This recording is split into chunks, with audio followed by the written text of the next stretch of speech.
வணக்கம். இது பார்த்தீங்கன்னா ஒக்கினவா பேட்ரி. ஒக்கினவாவில் 72 வோல்ட் 30 ஏஹெச் பேட்ரி பார்த்தீங்கன்னா தெரியும். இதில் பார்த்தீங்கன்னா இப்போ இந்த ஒரு செட்டு மட்டும் போயிடுச்சு. போட்டிருக்கோம் பாருங்கள், ஒரு செட்டு அதை மட்டும் இப்போ நம்ம எடுத்துகிட்டு வேறு மாற்றிட்டோம். இப்போ பார்த்தீங்கன்னா சார்ஜ் ஏறிட்டுருக்கு. 78 வோல்ட் 9 ஏஹெச் வரலாம் ஏறிக்கு.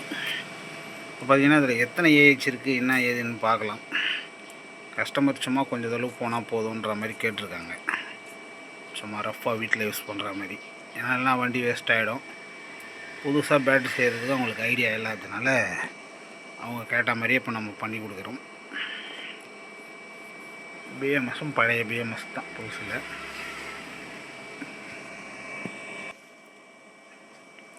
இது வெல்டிங் பார்த்தீங்கன்னா தெரியும், ஸ்பாட் வெல்டிங்கு. ஃபுல்லாக அப்படியே மோல்டு மாதிரி வரும். இந்த நிக்கல் ஸ்ட்ரிப் எல்லாமே கம்பெனிலேருந்து பண்ணி வர்றது. இதை எடுத்துகிட்டு மாற்றுறதுன்றது கொஞ்சம் ரிஸ்க்கு தான். அதனால் நம்ம எடுத்துகிட்டு மாற்றிட்டோம். ஏன்னா ஒன்றோட ஒன்று ஃபயர் ஆகும். அந்த நிக்கல் ஸ்ட்ரிப் வந்து அவ்வளோ சீக்கிரம் கரெக்டாக கட் பண்ண முடியாததுனால கொஞ்சம் ரிஸ்க். அப்படி ஒன்றோட ஒன்று டச் ஆகினாலும் ஃபார்க் ஆகும். இதெல்லாம் நம்ம எடுத்துகிட்டு போட்டுட்டோம். சார்ஜிங் ஏறிட்டுருக்கு. அந்த ஒரு செட்டை மட்டும் மாற்றியாச்சு. வேறு சார்ஜரும் ஏறிட்டு தான் இருக்குது. பார்க்கலாம் எத்தனை ஏஹெச்னா இருக்குன்னு பார்த்துட்டு நம்ம கஸ்டமர்கிட்ட கொடுத்துடலாம். இந்த மாதிரி பேட்ரி பார்த்திங்கன்னா மேக்ஸிமம் நம்ம ஓரளவுக்கு ஒரு செட்டோ இல்லை 2 செட்டு அதிகபட்சம் எடுத்துகிட்டு போடும்போது ஓரளவுக்கு பேட்ரி தேறிடுது. நம்ம நிறைய பண்ணி கொடுத்துருக்கோம் கஸ்டமருக்கு. இந்த மாதிரி ஒக்கினோவால் ஒரு சில பேட்ரி இதுலேயே ஒரு சில செல்ஸு வரும், வேறு மாதிரி செல்ஸுங்கெல்லாம். அதெல்லாம் கொஞ்சம் வேஸ்ட்டு தான். அந்த அளவுக்கு ஒர்த்தா இல்லை. உடனே ஹீட் ஆக ஆரம்பிச்சிடும். டோரான்டெக்னு ஒரு பிராண்ட் ஒன்று, அது பார்த்திங்கன்னா பயங்கரமாக ஹீட் ஆகும். புது செல்லே கொஞ்சம் ஹீட் ஆகுது அதெல்லாம். ஆனால் அதெல்லாம் பழைய மாடல் வந்து இப்போ யாரும் அதெல்லாம் யூஸ் பண்ணுறதில்ல கம்பெனியில் கூட. இப்போ எல்லாமே இந்த டிஎம்ஜி அது இதுன்னு இந்த மாதிரி பிராண்டில் வேறு, டிஎம்ஜியில் வேறு மாதிரி பிராண்ட் ஒன்று இருக்குது. நல்ல ரேட்டு அதிகம், இதேமாதிரி குவாலிட்டியும் நல்லாயிருக்கும். அந்த மாதிரி செல்ஸும் வருது. இப்போ இந்த மாதிரி நம்ம கஸ்டமர் யாருக்குன்னா ஓகே, நம்ம பேட்ரி எதனா ஃபால்ட் இருந்ததுன்னா நீங்கள் கொடுங்க. ஒரு செட்டு 2 செட்டு போயிட்டு இருந்தால் கூட நம்ம எடுத்துகிட்டு மாற்றிக்கலாம், ஒன்றும் பிரச்சனை இல்லை. ஆனால் எல்லா பேட்டரிக்கு இது செட் ஆகிடுமான்னா டவுட் தானே. நம்ம முதல்ல செக் பண்ணணும். அந்த 2 செட்டை எடுத்துட்டா இல்லை ஒரு செட்டை எடுத்துட்டா மற்ற பேட்டரி அதில் இருக்குது நல்லா இருக்குதான்றதை முதல்ல பார்க்கணும். வேறு எதனா வீக் இருக்கா, வேறு எதனா ஃபால்ட் இருக்கா, ஹீட் ஆகுதா, பிஎம்எஸ் நல்லா இருக்கா, இந்த மாதிரி விஷயங்கள்லாம் நம்ம முதல்ல பார்த்துட்டு தான் நம்ம போகணும். ஏன்னா நிறைய பேர் பண்ணுறாங்க, நம்ம யாரையும் குறை சொல்லக்கூடாது.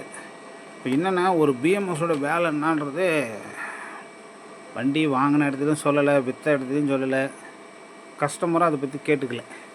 சார்ஜ் போட்டால் சார்ஜ் ஏறுது, வண்டி ஓட்டுறேன், அவ்வளோதான். இந்த மனநிலையில் தான் ஓட்டுறாங்க. ரெண்டாவது பார்த்திங்கன்னா நம்ம ஒரு அமௌண்ட் போட்டு வண்டி வாங்கிட்டா அது காலம் ஃபுல்லாக ஓடுன்ற மாதிரி ஒரு மனநிலையிலே தான் இருக்காங்க கஸ்டமர் எல்லாருமே.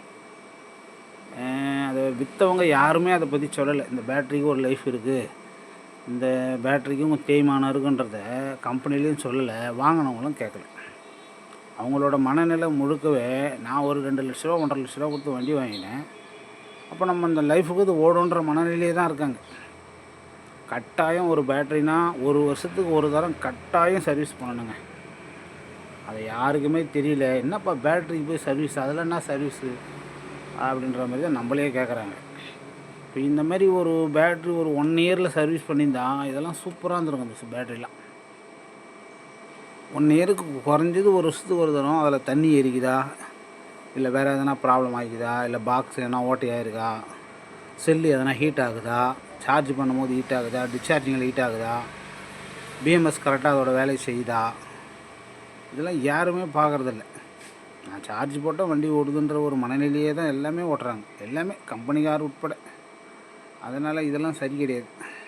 கட்டாயம் பேட்ரிக்கு லைஃப் இருக்குது, பேட்ரிக்கு தேய்மானம் இருக்குது. இதை முறையாக ப்ராப்பராக கொடுத்து சர்வீஸ் பண்ணி இல்லை நம்மளே ஓரளவுக்கு இதை மெயின்டெனன்ஸ் பண்ணி வச்சிங்கன்னா கட்டாயம் நல்லாயிருக்கும். இந்த லைஃப்லாம் பக்காவாக இருக்கும். ஆனால் அதை யாருமே செய்கிறதில்ல. ஓகே, நம்மக்கிட்ட பேட்ரி வாங்கினாலும் சரி, சர்வீஸ் பண்ணாலும் சரி, இதோட A to Z மொத்த டீட்டெயில் நம்ம சொல்லிடுறோம். இதை எப்படி யூஸ் பண்ணணும், எப்படி வச்சுருக்கணும், சப்போஸ் இதில் ப்ராப்ளங்க தான் நம்ம எப்படி கண்டுபிடிக்கணும், இது எல்லாமே நம்ம கிட்ட சர்வீஸ் வந்தாலும் சரி, புது பேட்ரி கொடுத்தாலும் சரி, ஒரு வாட்டிக்கு 2 வாட்டி நம்ம சொல்லிட்டு தான் கஸ்டமர்கிட்ட பேட்டரியே கொடுக்குறோம். கட்டாயம் இதுக்கு தேய்மானம் இருக்குது. ஒரு வருஷம், ஒரு 3 வருஷம் அதிகபட்சம் கட்டாயம் செல்லு பேட்ரி வீக் ஆகும். ஒரு சில வரைமுறை பிரகாரம் யூஸ் பண்ணிங்கன்னா கட்டாயம் லைஃப் நல்லாயிருக்கும். இந்த மாதிரி விஷயங்கள்லாம் நான் எல்லாருக்கும் சொல்லிட்டு தான் சர்வீஸோ இல்லை புது பேட்டரியோ எல்லாருக்குமே கொடுக்குறதெல்லாம் அப்படி தான் கொடுக்குறோம். அதை கேட்டு அவங்க யூஸ் பண்ணிங்கன்னாங்கன்னா ஓகே, பக்காவாக இருக்கும்.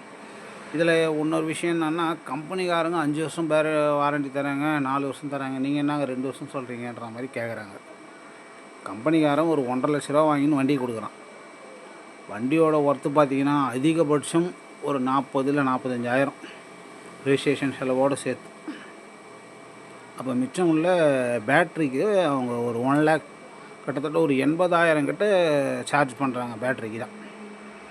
அப்போ 80,000 கொடுத்து ஒரு பேட்ரி விற்கும்போது, பேட்டரியோட ரேட்டு போட்டு விற்கும்போது அவங்க 6 வருஷம் கூட தரலாம்.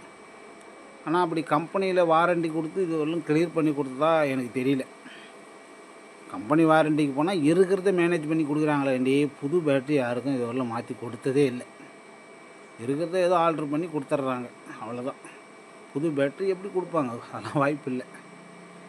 அந்தமாரி இந்த மாதிரி விஷயங்கள்லாம் இருக்குது. இப்போ ஒரு 80,000 ரூபா ஒர்த்து உள்ள பேட்ரி வாங்கி 2 வருஷமே யாரும் வாரண்டிலாம் கொடுக்கல. அப்படின்னும் போது நம்ம ஒரு 30,000 40,000 ரூபாய்க்கு பேட்ரி செஞ்சு கொடுக்குறோம். நீங்கள் 5 வருஷம் வாரண்டி கேட்டால் நம்ம எப்படி கொடுக்க முடியும்? ஏன்னா இதில் உள்ள விஷயங்கள் தான். ஆனாலும் 4 வருஷம் இப்போ நம்ம செஞ்சு கொடுக்குற பேட்ரி கட்டாயம் ஓடும்.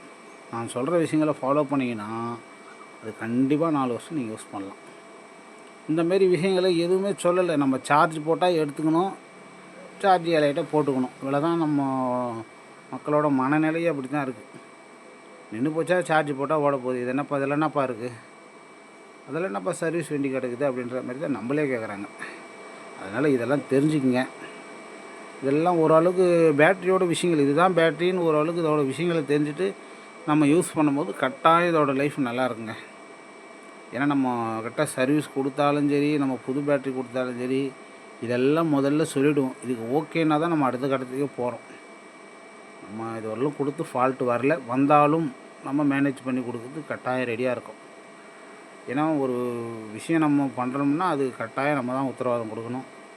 நம்ம அப்படி தான் பண்ணிக்கின்னு இருக்கோம். அதனால் பாருங்கள், இந்த மாதிரி ஒகேனவா பேட்ரி எதனா வந்தாலும் கொடுங்க. இந்த மாதிரி செல்லு மேக்ஸிமம் யாரும் இதெல்லாம் ரீஒர்க் பண்ண மாட்டாங்க. காரணம் என்னென்னு கேட்டிங்கன்னா, இதோட நிக்கல் ஸ்ட்ரிப்பு ரொம்ப கனமாக இருக்கும். அவ்வளோ சீக்கிரம் இதை கட் பண்ணி எடுக்க முடியாது. அதனால் நம்ம கொஞ்சம் லேட் ஆகினாலும் நம்ம இதை சரியாக பண்ணி கொடுத்துடலாம். அதனால் எதனா பேட்ரி இருந்தாலும் கொடுங்க. இது வந்து ப்ராப்பராக கரெக்டாக யூஸ் பண்ண கற்றுக்குங்க. ஏன்னா இனி நிறைய பேட்ரி வண்டி உருவாயிடுச்சு, நிறைய வந்துட்டு தான் இருக்குது பிராண்டெல்லாம். அதனால் இந்த மாதிரி விஷயங்கள்லாம் கொஞ்சம் தெரிஞ்சுக்கங்க. நம்ம சேனலுக்கு கொஞ்சம் சப்போர்ட் பண்ணுங்கள். ஏன்னா நம்ம ஷார்ட்ஸோடு நிறுத்திடுவோம், வீடியோ போடுறதில்ல. இனி ஒரு சில நண்பர்கள்லாம் கேட்டதுனால நம்ம வீடியோ போடலான்னுங்கிற இந்த மாதிரி விஷயங்கள்லாம் நமக்கு தெரிஞ்சது சொல்கிறோம். நமக்கு தெரியாததையும் இதில் கற்றுக்கலாம். அதனால் ஒன்றும் பிரச்சனை இல்லை. நீங்கள் கொஞ்சம் சப்போர்ட் பண்ணுங்கள் நம்ம சேனலுக்கு. நம்ம நிறைய வீடியோ அதை பற்றி போடலாம். ஓகே, நன்றி.